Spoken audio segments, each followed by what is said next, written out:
You see this all the time, people texting while they drive.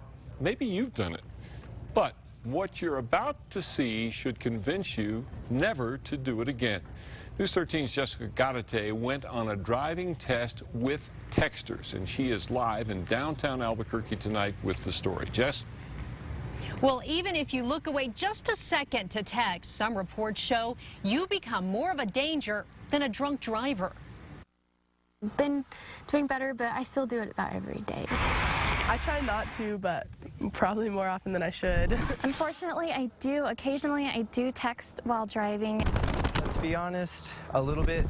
So what kind of danger are these texting drivers putting themselves and others in?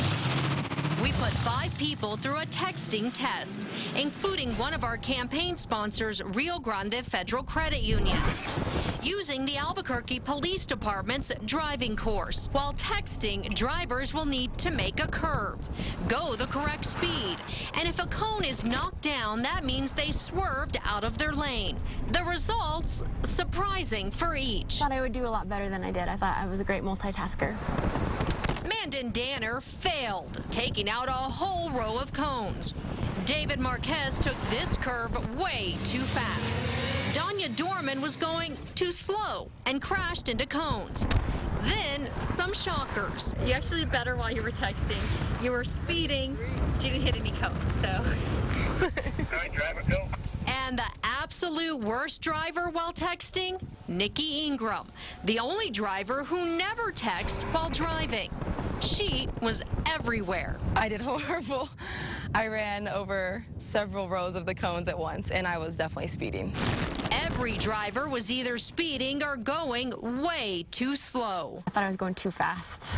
More you were than actually 20. going 20 under the speed limit. Oh. See, that shows I had no idea about the speed at all. While texting, I think it was harder to maintain the speed limit. Hardly remembered exactly what course I went through because I was texting so much. It was tough, and I felt very distracted when I was texting and driving. Just how distracted?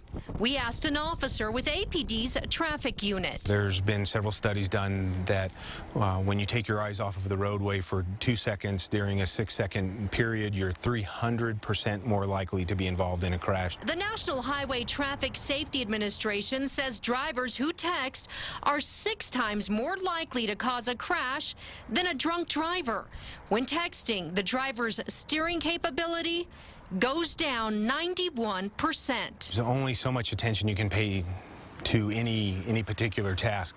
When you start multiplying those tasks, there's less and less attention available to the driving.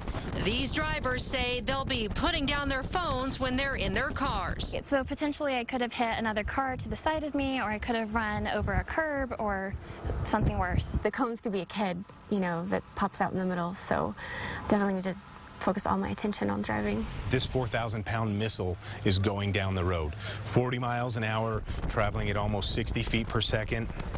It's a lot of damage can be done. And Governor Susana Martinez, along with KRQE News 13 and Casa Fox 2, have launched a campaign aimed at the growing number of people who text while driving. Now, you can pick up these thumb bands here at our station to remind you to put down your phone while you're behind the wheel. Also, you can sign a pledge to stop texting while driving. Go to krqe.com. Dick? All right, Jess. Adults, by the way, are just as guilty as teens when it comes to this. A study shows 27% of all adults have sent or read text messages while they're behind the wheel, and that's about the same proportion as teens. Also, APD gives out hundreds of citations every year to people who are caught driving and talking on their cell phones without a hands-free device. That is still a big issue. The department does not track how many crashes have been caused by drivers using their cell phones. So this is, you know, a lot of people just shrug this off and think there's no big deal to this, but it's a very big deal. Dangerous. Yep, absolutely.